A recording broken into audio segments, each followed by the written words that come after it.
Welcome back to Left Anchor. I'm Brian Cooper. And I'm Alexei the Greek. And today we're really privileged to have the Lit Crit guy, who many of our podcast listeners surely know, but if not, you should immediately follow him on Twitter at the Lit Crit guy. And thelitcritguy.com has a wonderful resource and quite aesthetically pleasing, actually, which I really appreciate. So as intellectually stimulating as it is pleasing to the eye, lots of good essays, book reviews, meditations on not just political theory, but literary criticism, political theology. A nice little resource, actually, of many of the hashtag theory time tweets, Jeet here like tweets. Did you predate Jeet in the kind of series of tweets mode of tweeting, or do you recall? I'll be honest. I think Jeet was probably doing it before me, and I've always found his habit of numbering everything in the thread is far more precise and accurate than I could ever hope to be.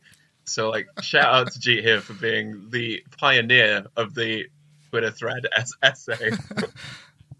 Absolutely, but if he's the pioneer, you are in the same league, so it's quite a thing. And so we're really pleased and just honored to have you on, John, and it's it's going to be fun. We're going to talk about really whatever you like, but I'm especially interested in your new project. So why don't you tell our listeners a bit about your background and what you're getting into these days, for those that don't know?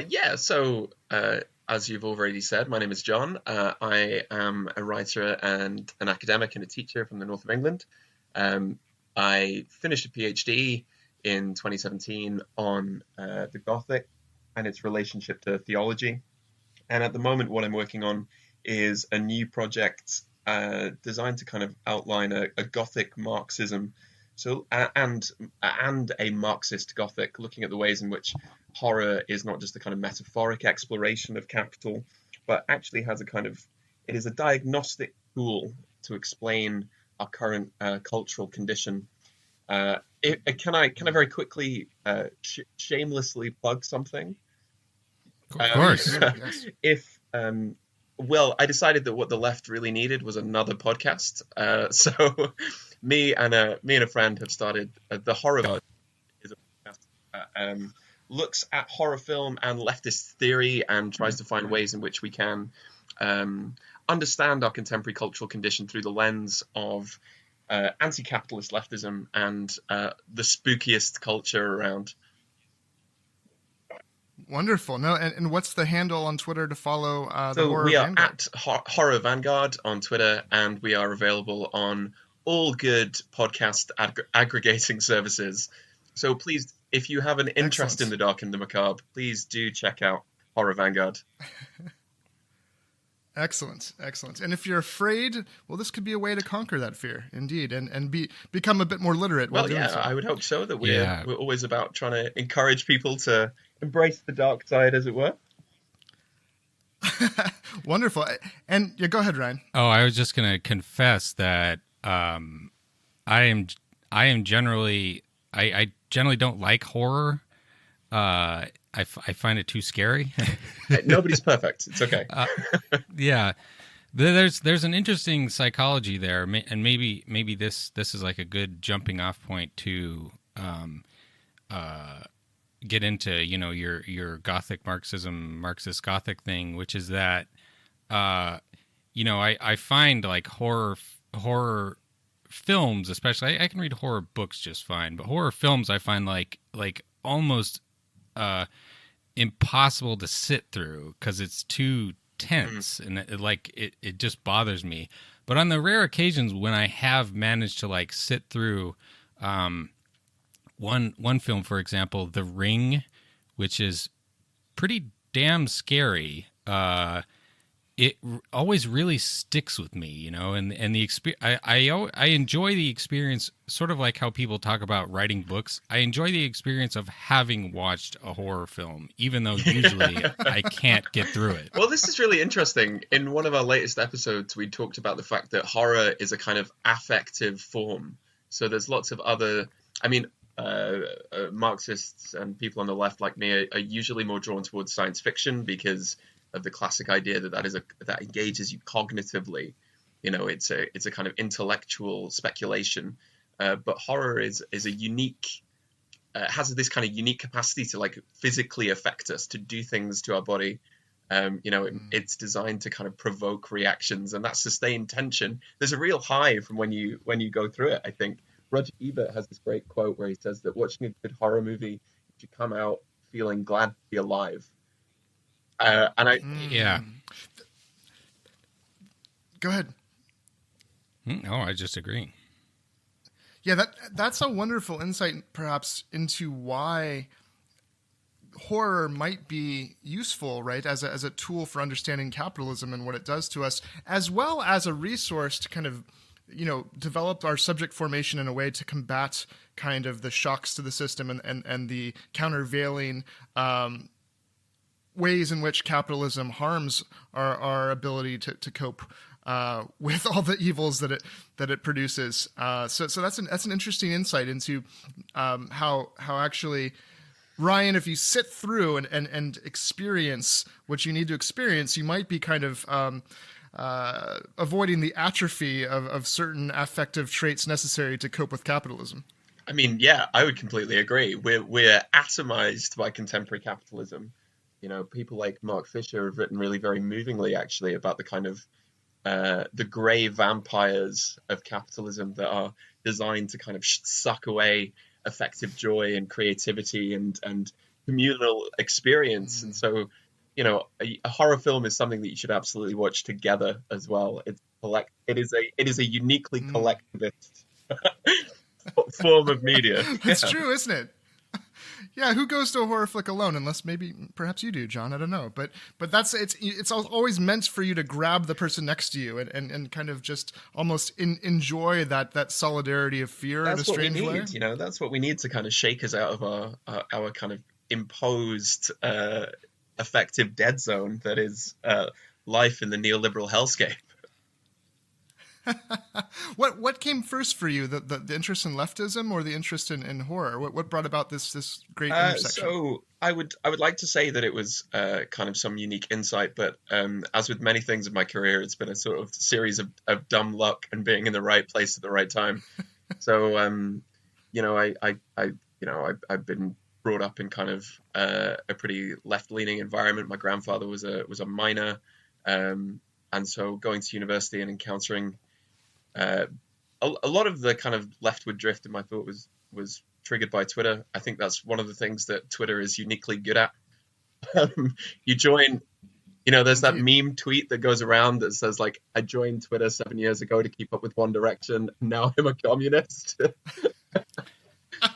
It's like, it's like, beautiful. It's a beautiful thing. And engaging with the kind of, actually a lot of podcast creators and writers who I sort of connected with through Twitter.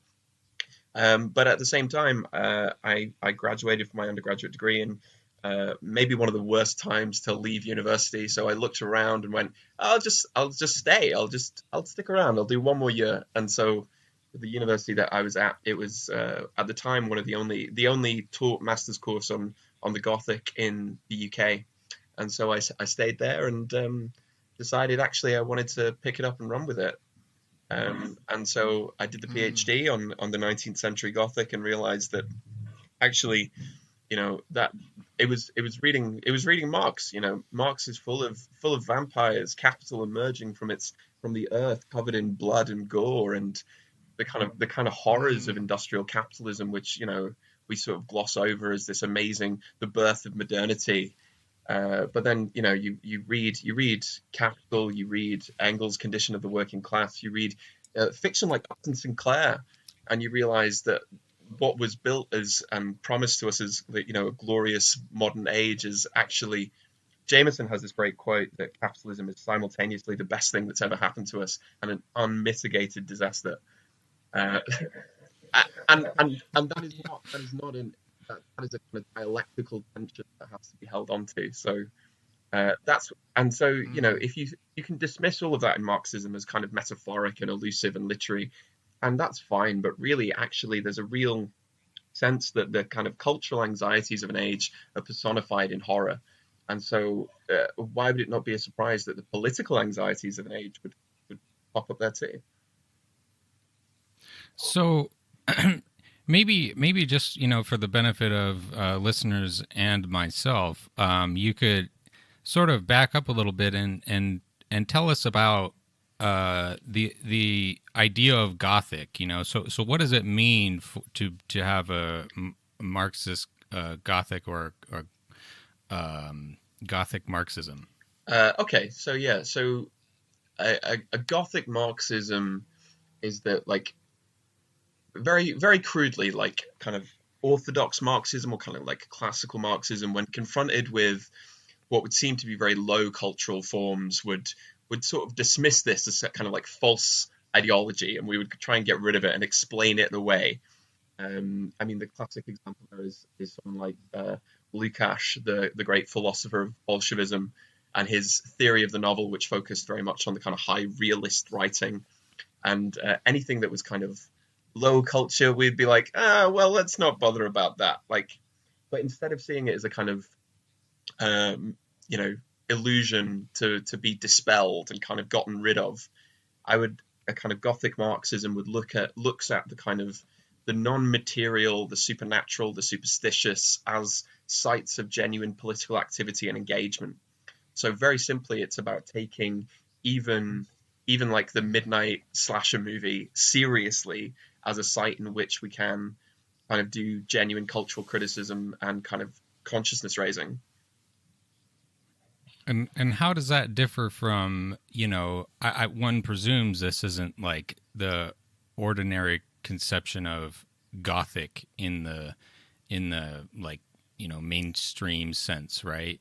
So how, like, can you outline the differences there, between, like, if you're just a sort of, literature professor or something and you're talking about Gothic, like what's that type of conception?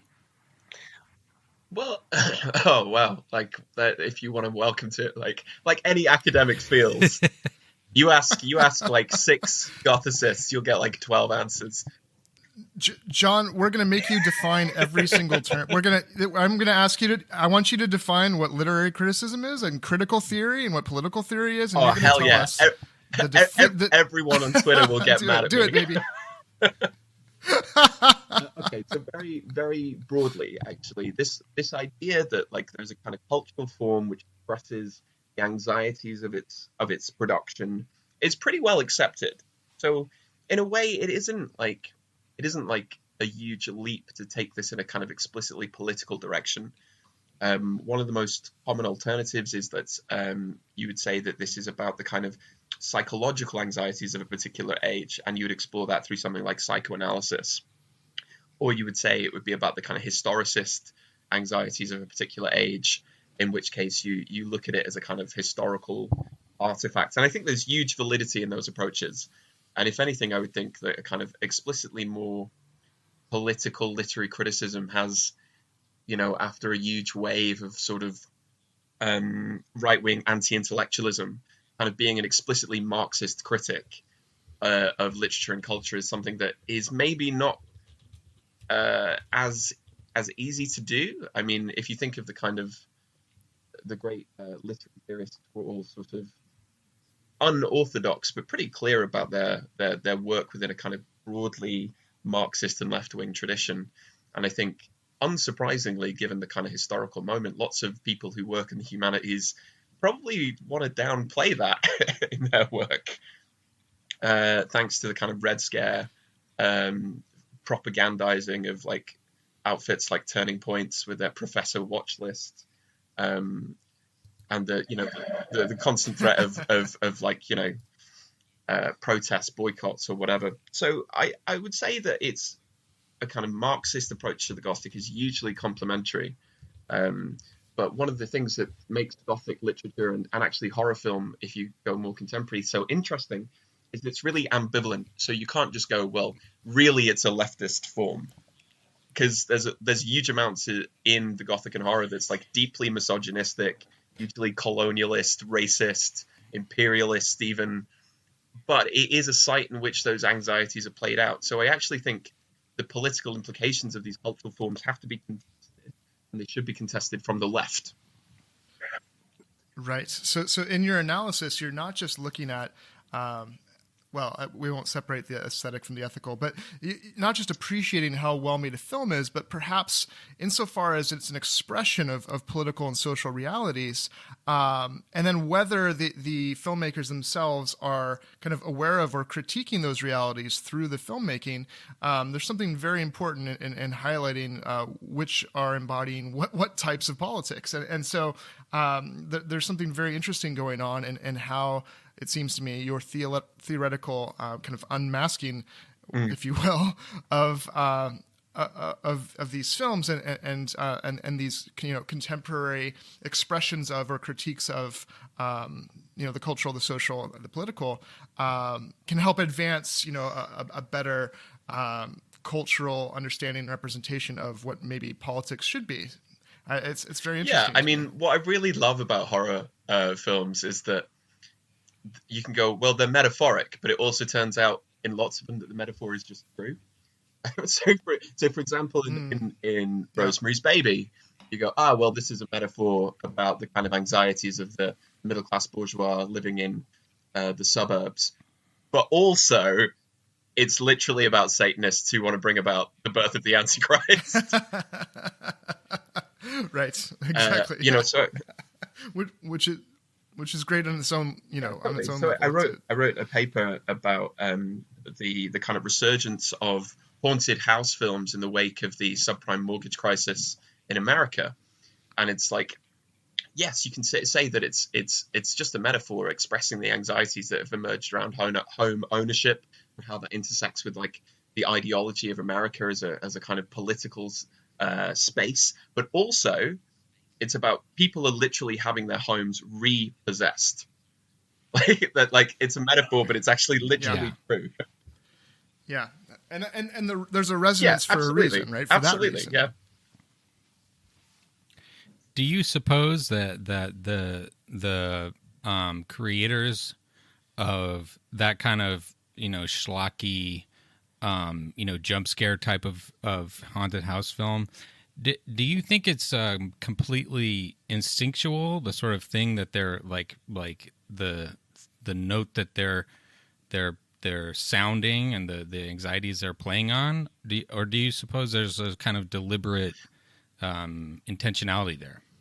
Well, I mean, it would be very easy to kind of, pull the old intentional fallacy and go, well, we can't read intention into it. But actually, a lot of like horror directors have been very explicitly left wing. You've got people like Brian Usner, who made the amazing 1989 horror film Society, which is literally about the rich being blood-sucking aliens. If you've never seen it, it also features perhaps the most wild and just off the chain last 30 minutes that I've ever seen, which I will not spoil, but I highly recommend. If you have a somewhat strong constitution, watch Society. So I think you can, in some cases, especially like a lot of the kind of Italian giallos and the kind of European horror film of the 70s and 80s, that came out of a very political context of filmmaking. But I also think that maybe intention is not the most important thing. You can kind of assimilate and grab onto anything that's produced in a cultural moment and kind of read something more generally rather than, really what the director of X film meant to say was. Because this is the thing that makes them so interesting, is that you go, well, they're a metaphor, but they're not a direct one-to-one correlation. They don't just kind of easily map onto an existing situation in the world. There's always a kind of surplus of meaning. So even the most kind of reactionary, fascistic film garbage, you can go, well, just because they may have intended to make this doesn't mean that we can't subvert what they were doing. Because metaphors are always excessive. No, right. There's always a kind of surplus that can be co-opted. So I'm going to read a passage here from a post towards the Gothic Marxism on monsters. Just the end here. I think it's great and worth talking about. Tell us what you mean a little bit by this when you write, so we're deep within the monster factory. For this, we need a Gothic Marxism, analysis that would expose the occult economies of capitalism that keep hidden the ways in which capitalism operates and normalizes itself, as well as understand this cultural proliferation of monsters for what they are, not just a warning of what we think may happen, but a record of what is in so many ways already happening. Yeah, okay. So where would you like me to sort of start?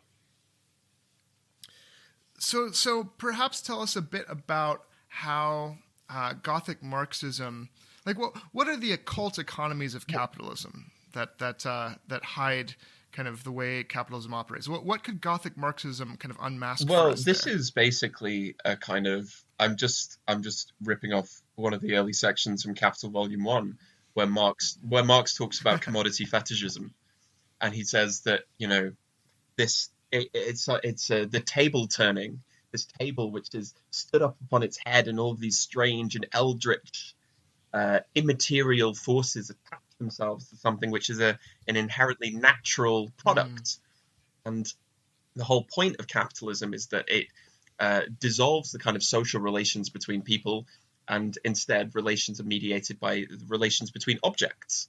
So these things which are, you know, impersonal, tactile, just objects that we encounter in the world are suddenly, when they're placed into the network of value and exchange and the mediation of price, suddenly become these kind of abstract entities. These nowadays in the kind of globalized network of banking, digital ghosts and numbers on a screen which have no real connection anymore to that kind of physical commodity that was going to satisfy a particular need. So in a sense, it's perfectly possible to read capitalism itself as a vast occult economy, you know, a confidence game that has become so ingrained that we take it to be natural. This is the great kind of right-wing talking point, that this is just the way the world is. That you know, capitalism is like gravity. Capitalism is a kind of it's physics. Physics. You can't argue with it. It's just the way that the universe is. And the value of Gothic Marxism and good Marxist historical materialism is to reveal the fact that this is a system which was created and instantiated, often with huge amounts of violence, defended brutally by the ruling classes, and has been naturalized over not just decades but centuries. So one of the ways in which we can do this is kind of go, well, actually, let's peel back the veneer of respectability and natural authority that's been given to the kind of political class, to the owner class, and expose them for what they are. That's fascinating. So in a way, you might say that there's a supernatural way in which capitalism naturalizes itself, or those that justify what capitalism does and how it operates. There's something supernatural about the way they make it seem natural, like a mystification process or something occult about that. Absolutely. That's really interesting. It's a complete mystification process. I just today, actually, I picked up a copy of Yanis Varoufakis' book on talking with his daughter about the economy. And he makes the point in the introduction that when economists explain things, unlike scientists, they don't actually give you more information. They just tell you how much more you do not understand. So there is, I think it's perfectly reasonable to say that there is a kind of cult mystification at work. I had a professor in college who said that if assumptions were horses, economists would ride.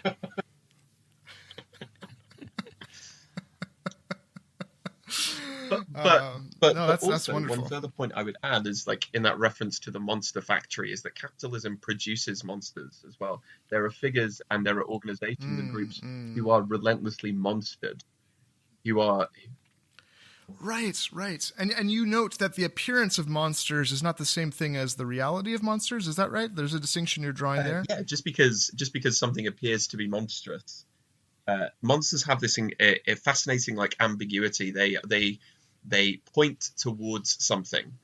The root of monster is the Latin to show. The monstrum, to demonstrate something. They're a sign. And so it's always interesting and I think kind of vital to kind of look at a political situation and go, who here is the monster that we are designed to fear, and who has told me that this is what they are? You know, it's the classic Gothic story is the abandoned castle, and you go into the village and someone will say, you don't go near the castle, you don't go near the old meatpacking factory, or you don't go near the abandoned fairground because 35 years ago this night this happened. And so there's an important question that has to be challenged of who is the monster and how are they placed in that category. And it occurs to me, just with your telling of that those that are deemed monstrous are often done so through a narrative tied to a certain memory of a certain historical narrative that's perpetuating this kind of othering and this perhaps gap between actually meeting the other and seeing the human in the other. So have you found in your studies insights into whether it's the Trump administration or any versions of the kind of proto-fascist neoliberal order, ways in which this kind of othering or these monsters are produced by capitalism, and any particular insights you've seen into kind of how that's done or what you think is required to combat that? The great monster of American politics is actually now it's all gone very sort of like mid 20th century, because you see the return of the monster for American ideology, which is the specter of communism. You know, we've gone back to the kind of Red Scare of HUAC and McCarthyism, because there are open democratic socialists in the Democrat Party now, and so not so scary. Apparently, not so scary. Yeah, it turns out that actually, when you meet these people and you hear what they have to say, huge, embarrassingly large percentages of the population go, you know what, this sounds like a pretty good idea. So if you look at the way that a lot of this is responded to on the right, it is precisely about tying it back to a particular historical moment, which is the two names that come up over and over again, Venezuela and Stalin. That's what you do. You tie it back to a particular historical moment. You strip it of its historical situatedness, because they're not historical materialists. They have no idea how to read historical events other than through this moralizing victim spite that they operate on. And so what you'll see that again and again. This determined effort by any kind of even like nascent socialist politics in the States will be tied to like, oh, the great monster of Stalinism. Did you not know that communism killed 100 million, as these kind of moral bludgeons to kind of beat down this with?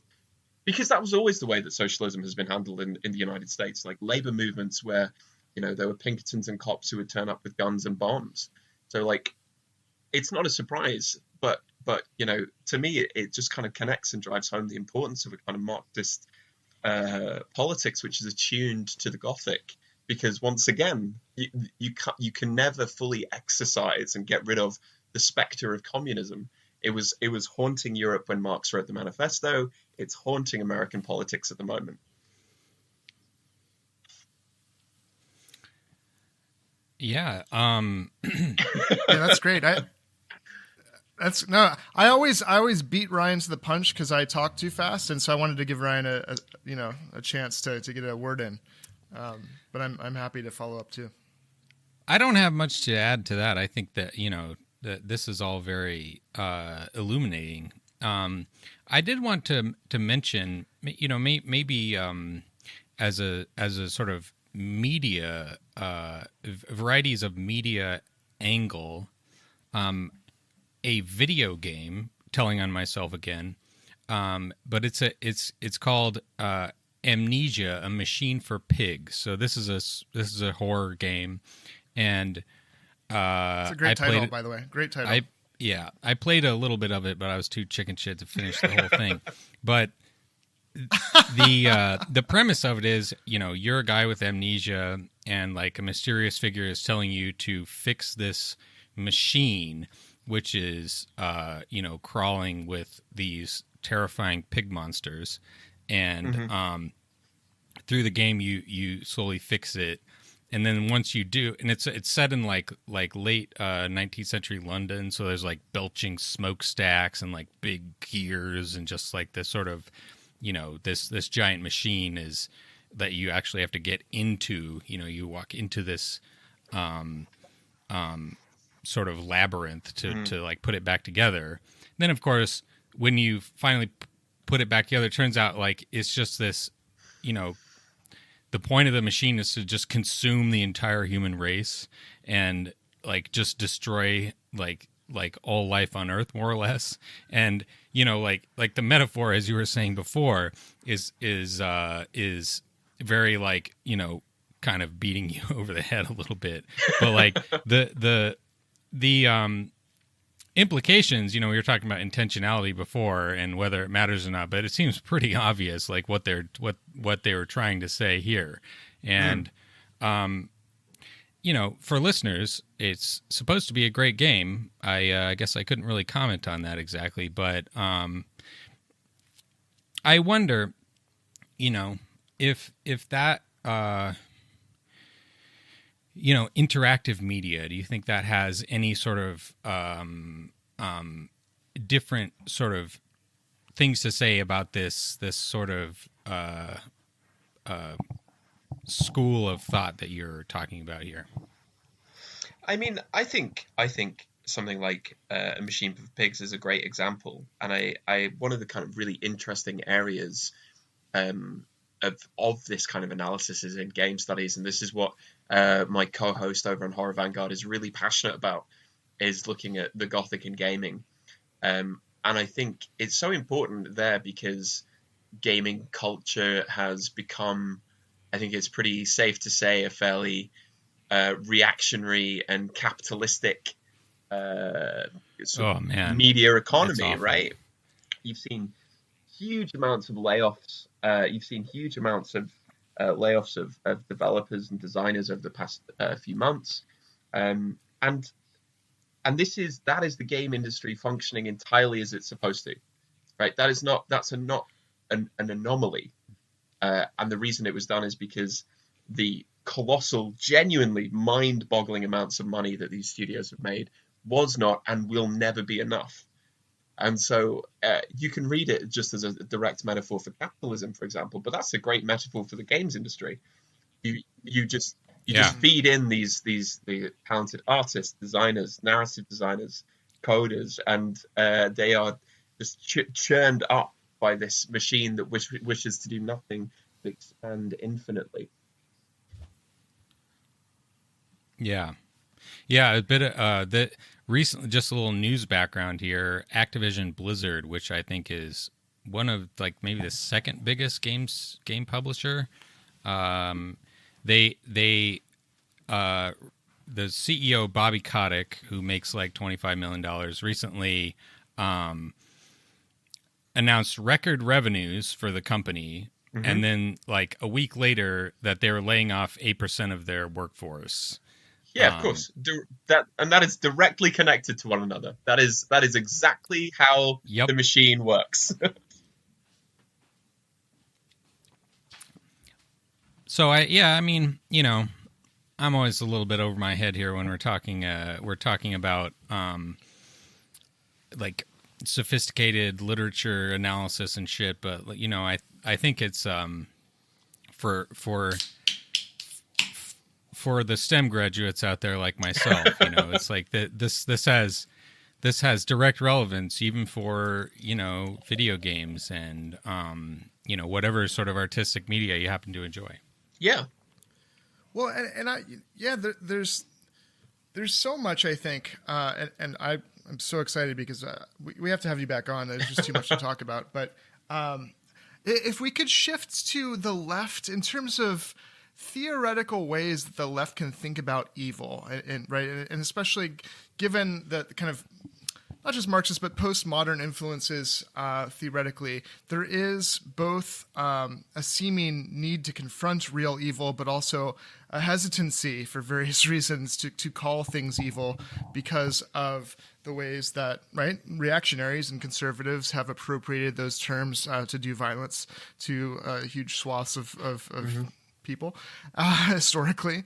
So how can the left theoretically and bring in Gothic Marxism as you wish or not, but just how can we think through being good leftists and good theorists to undergird our praxis with an understanding of how to think about the concept of evil or politically what evil really there are means.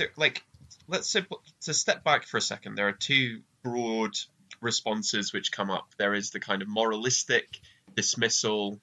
Terry Eagleton has a great little book on evil where he talks about he reports on the police officer who arrested the two boys who killed a child in the UK.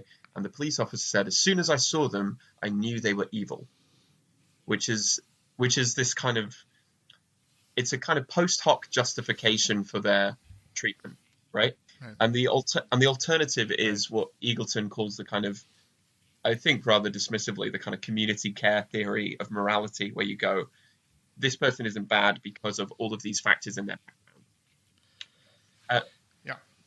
Although I would say that when George W. Bush could see into Putin's soul and saw that he was good is simply a different version of the cop who said those exactly kids the same thing, just from the opposite direction. And neither of those are particularly satisfying, right? They don't kind of seem to have much explanatory potential. And I wrote a piece for the Oxford Left Review years ago now about precisely this. And one of the values of the monster is as this kind of interstitial, liminal category where we're told that they're evil, but we're also kind of irresistibly drawn towards monsters. Monsters are attractive. And one of the things that the kind of postmodern, post-Marxist response is the kind of theories of hospitality. People like Emmanuel Levinas, Derrida, up to a point, wrote about this. But Simon Critchley makes the good point that this kind of utter openness to the other is actually a philosophy of horror, because there's no way of knowing that the other is good and safe. Because so you kind of go, well, all we can do is kind of be radically open, but also we don't know who it is that we're going to encounter when you reach out to the other. So one of the ways that I've been thinking about this today, just because I knew this was going to come up, is the concept of like class struggle is not just a political category, but a moral category as well, right? So how do we kind of work through this kind of the ethical demand of hospitality towards the other, whilst at the same time not kind of just being left in this sort of ethical abyss? And the way that you get around it is you connect collective class struggle and the kind of material conditions of survival with that ethical demand. I also think we should probably bear in mind that we're maybe slightly too quick to say that certain things are evil. The English philosopher Mary Midgley had this great quote where she said that we must not confuse wickedness with evil. Like wickedness, doing things which are bad is extremely common, but so often we use this category of the monster of evil as a way of separating out our own implication within the violence, within the horror that's been produced.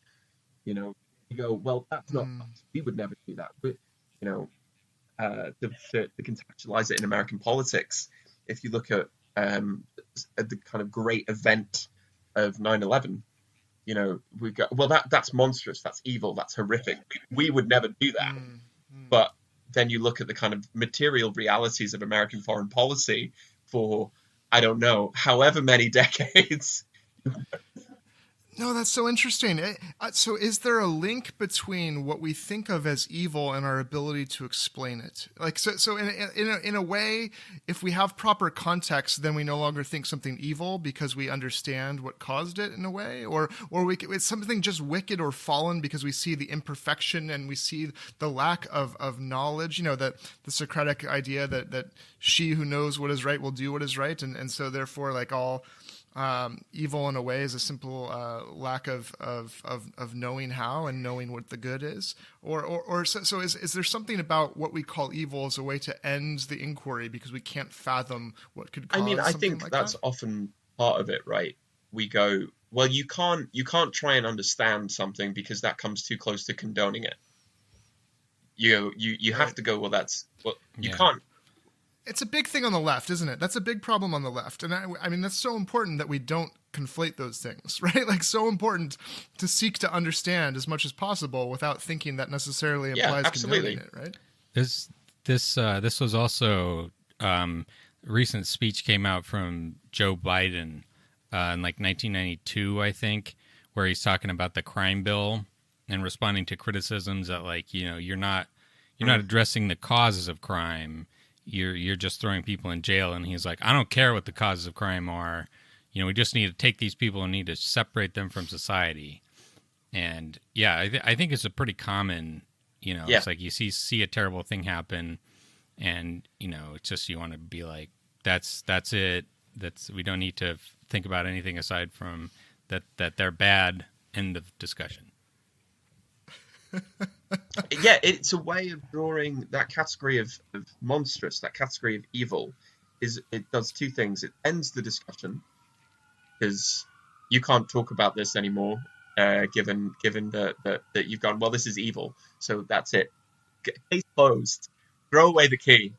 And also, it conveniently places us outside of any connection or any hint of moral blame.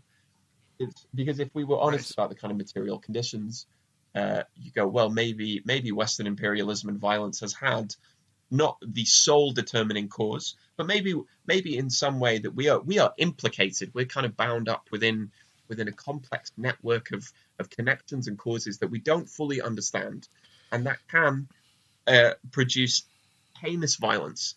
To kind of draw back in Simon Critchley, he says that our kind of basic ontological condition is being in debt. We're in debt to one another, and it's when we kind of forsake that and kind of try and cut the connections by going, well, I don't need to understand the cause. I can just go, well, these people are Yes, evil, and we yes. can get rid of them. These people are monsters. We can excommunicate them. It's never that simple. Yeah. Right. And is that from Infinitely Yeah, Demanding? Yeah. Also, I recommend Faith of the Faithless is very good too. So it makes me, in terms of agency and responsibility, I find this with my students. It's kind of funny, actually. Sometimes they'll laugh at me. They'll be like, so what you're saying is we're not really ever responsible for anything, because I always give them the kind of underlying systemic structural causation that explains so many of these things that people tend to reduce to just an individual person being evil or whatnot. And they just kind of laugh at me because they feel like, we're free. We never did anything ourselves. So what is the role of agency on the left in understanding kind of, collectively we're responsible, but it seems kind of the countervailing response to this atomistic, individualistic moralism tends to sometimes elide the role that we each play. Yeah, right? I mean, the great example of this is the kind of axiom that there's no ethical consumption under capitalism. We go, oh, well, there's no ethical consumption under capitalism. But yeah, I do whatever I want. Here's the thing. The attempt to act ethically, even on an individual basis, is not meaningless, right? It's, in fact, That's like right. any kind of ethical stand, as long as it's committed, is actually deeply meaningful. Even if it fails, even if you go, well, I'm going to be an ethical consumer as much as one can be, and you go, well, I didn't keep up with that. That is not a kind of meaningless decision that one's made, And I think I'll be honest, I think this idea of like there's no ethical consumption under capitalism, therefore I'll do whatever I want is a cop out. It's enormously Sure. lazy egoism rather than actual Yeah. thinking through material conditions. Yeah, I think the proper the proper implication there is like there's no ethical consumption under capitalism. These problems need to be addressed collectively. Mm-hmm. But there's nothing wrong with trying to, cut down things, eat less meat or, just reduce your carbon footprint and so on. Because it's, at least it won't hurt. I mean, it'll help a tiny bit. And insofar as like that example helps convince other people, it could help like a little bit more, and just sort of increase the overall efficiency of society. So it's not like that individual actions are worthless. It's just you have to connect means and ends. Yeah, You know, 100%. you have to realize 100%. if it's a big problem, you have to have a collective solution that is, you know, sort of coercively implemented.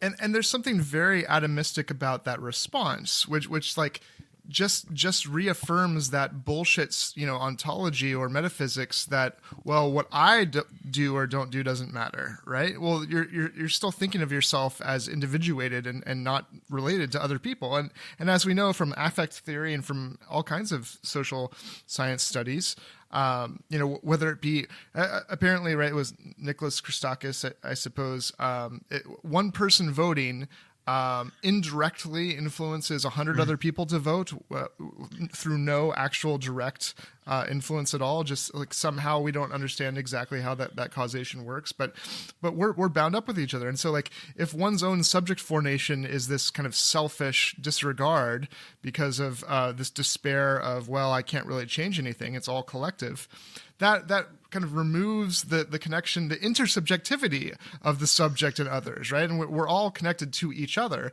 And so we have to both not think it's sufficient to do things individually, but not neglect that individual role. Yeah, totally. Right? And to kind of return this to a kind of spooky Marxism, there's this brilliant quote by the late great Mark Fisher, where he talks about that we've yet to reckon with our insertion into capitalism on the level of desire. You know, capitalism is dead labor, but the thing that we haven't yet kind of fully realized is that the zombies that it creates is us. And so I'm working on this. I'm working on a new essay, which is essentially a short piece of zombie fiction, where I'm trying to kind of unpick this fact that where we go, well, none of my individual choices matter. That's what lots of people think. There is a kind of that is exactly the point, right? That we become, in another way, we become a kind of atomized, desubjectivized monad, drifting through this, going, well, it doesn't matter. No, nothing that I do matters. But the reason that we do that is because it appeals to us at the level of desire to be inserted within the capitalist system of consumption, precisely because we have not yet got anything that on offer which is better. You know, instead of going, right, there is no ethical consumption under capitalism, we need to be talking far more about the kind of interconnectedness of groups. We need to be building class consciousness. We need to be offering people a kind of a vision of a non-capitalist culture, which is why I was drawn to the horror film in the first place. That's interesting. And John, what in the horror genre, whether it's literature or film, do you think models that kind of solidarity or that, you know, the collective class consciousness, you know, in terms of because I think it's so important that the political imagination that shapes subject formation to actually have the will to pursue things not previously thought possible. It's so important for change. What in kind of the Gothic genre do you think doesn't just show us the critique of what is, but perhaps some hope and some imagination for a more collective way to change and to move forward? This is something that I kind of call the sort of redemptive possibility, right? That you go into the vampire's castle, and you do so together because you know that the threat that you face collectively is far greater than the danger that you all pose to each other individually. And not all of you will, not all of us will make it out. Not all of us will survive. But China Miéville has this great line where he talks about the necessity of salvage, right?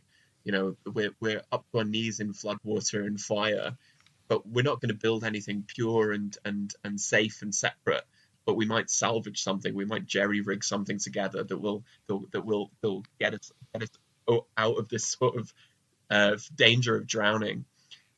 So I think it's in the confrontation. It's in what horror models is the potential for class struggle on a very basic level, even if it's a level most people don't kind of recognize as such. You know, collective action in the pursuit of one's, not acting just for oneself, but a class in itself, is something that I think is quite actually common in the horror film. Sure. Even just like whether it's The Walking Dead or what have you, it also replicates kind of that original, almost shifting from the state of nature to the social contract, and then the need to figure out how to navigate from the kind of survival and the existential threat posed by whatever monsters are out there, to forming some way to understand each other and the common good amidst all of that, right? I mean, if you take the onrushing financial crisis, the oncoming ecological crisis as truly existential threats, which they are, there is no way out of this except together, through systemic action, and therefore kind of abnegating the individual responsibility to forge those connections and go, well, nothing I do matters, is not okay. That's right. Amen, brother. I will get off my soapbox. Well preached, sir. Well preached. I've got a question about maybe we could change gears slightly to just sort of theory in general. You've written a lot about all these various theorists, Adorno, Horkheimer, Althusser, and so forth. I've been reading a bit about the Russian Revolution, and one thing that jumped out at me was the extent to which the sort of democratic socialist elements, the Mensheviks and the social revolutionaries, were kind of paralyzed by their theoretical understandings of how the progression of capitalism was supposed to happen, and they just repeatedly refused to sort of just take power to create a sort of Soviet democracy, and it ended up sort of ceding the field to the Bolsheviks, who really didn't give a shit about theory, and they just wanted to create a one-party dictatorship. What do you suppose, in your view, what do you think is the uses and perhaps the potential downsides of theory when it comes to collective mobilization? So that's a really good question, and the kind of way that I would answer it is that to turn back to someone like Lukács.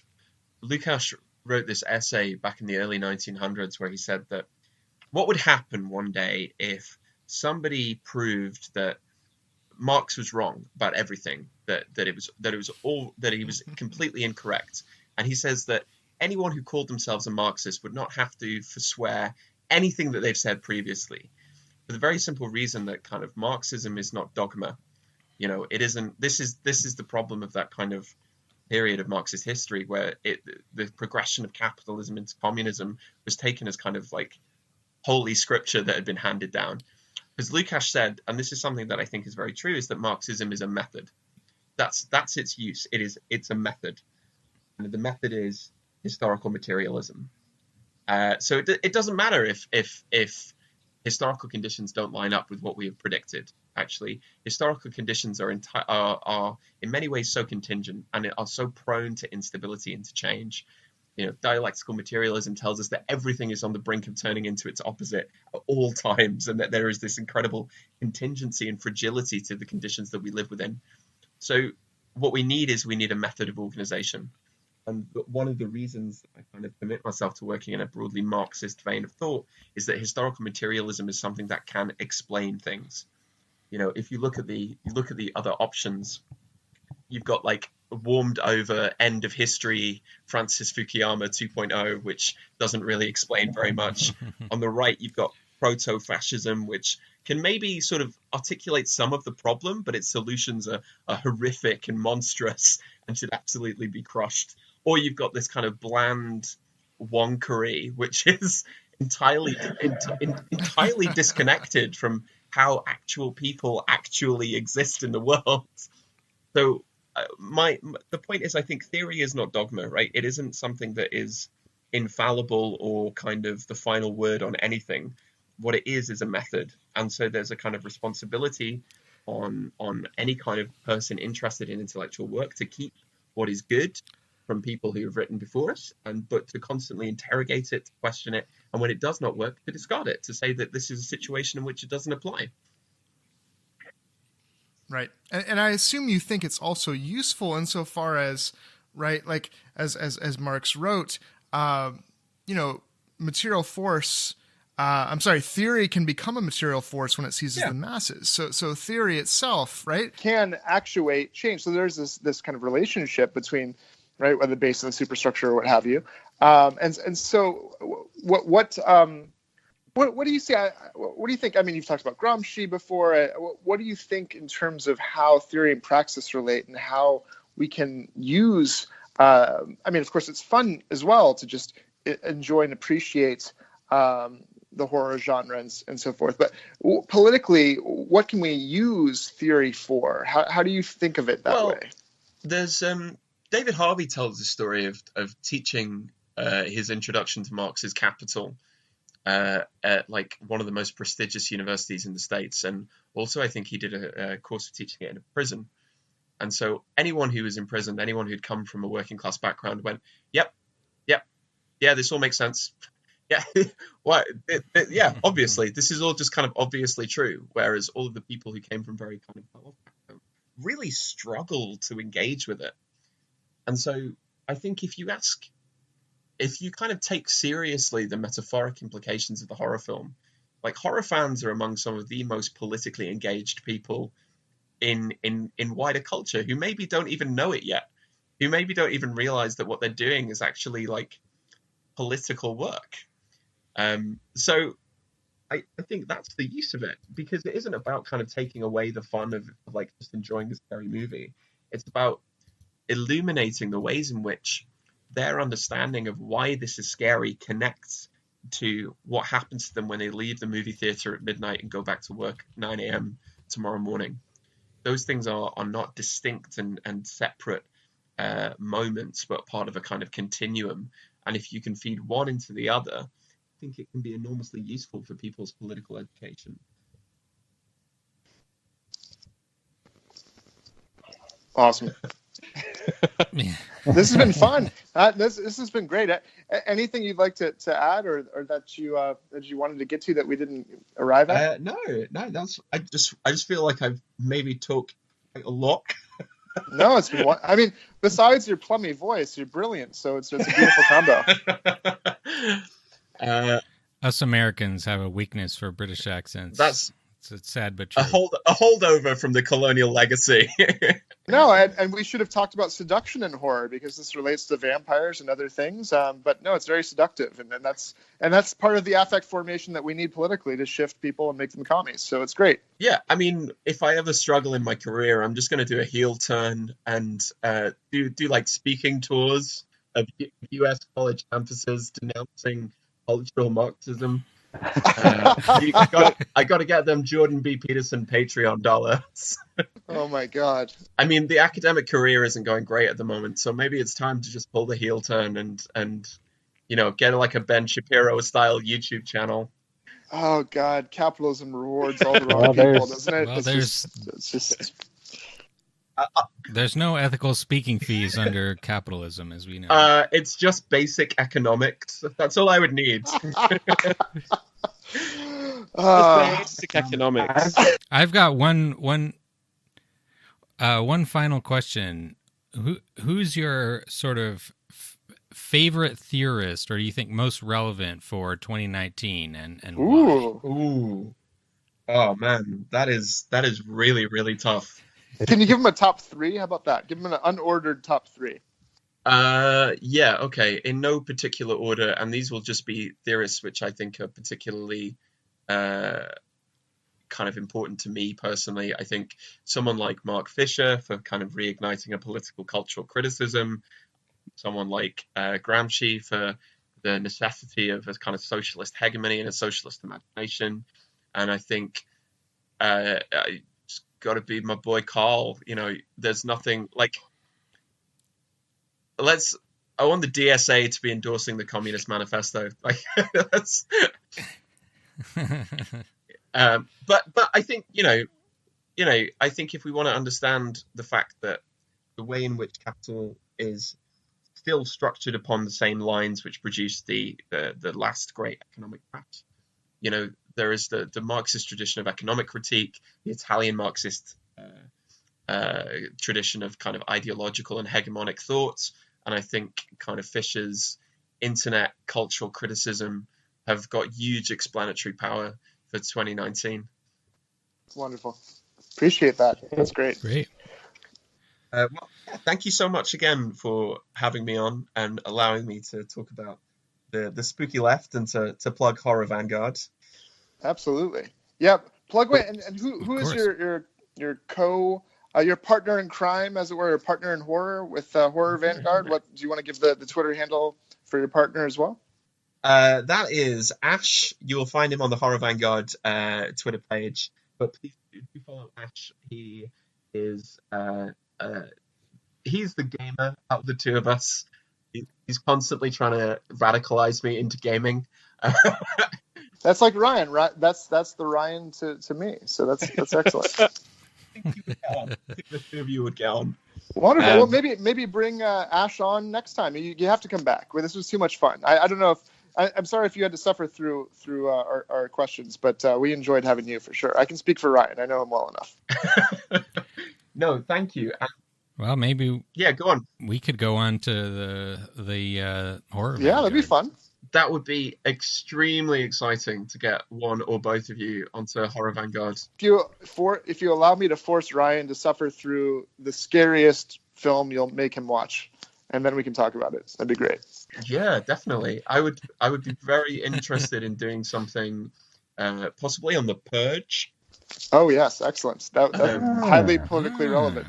Yeah, I'm sort of writing an essay about Jason Blum, and I was reading over my notes one week, and all I'd written in my notes was Jason Blum needs to read Lenin. And I was like, I don't know. I don't know what I meant by that, but I'm pretty sure it's true. Let's tease that out. I like that a lot. That's great.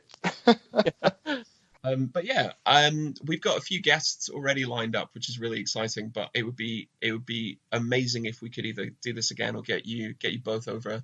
Why not both? Why not both? That'd be wonderful. Excellent, my friend. Well, pleasure. Really great to meet you. And thanks again. Enjoy the rest of your Sunday evening. It's been an absolute pleasure, and thank you so much for both of you for just responding to me online, going, yeah, these seem like they'll be fun. I want to do some more of them. Absolutely. It paid off, and we look forward to seeing you again and talk to you soon, my friend. All right. All the best. See you. Last but not least, we have a friendly reminder that we have a Patreon. You can support the show with $5 a month and get an extra episode every week. We really appreciate the support, and it helps us keep this going.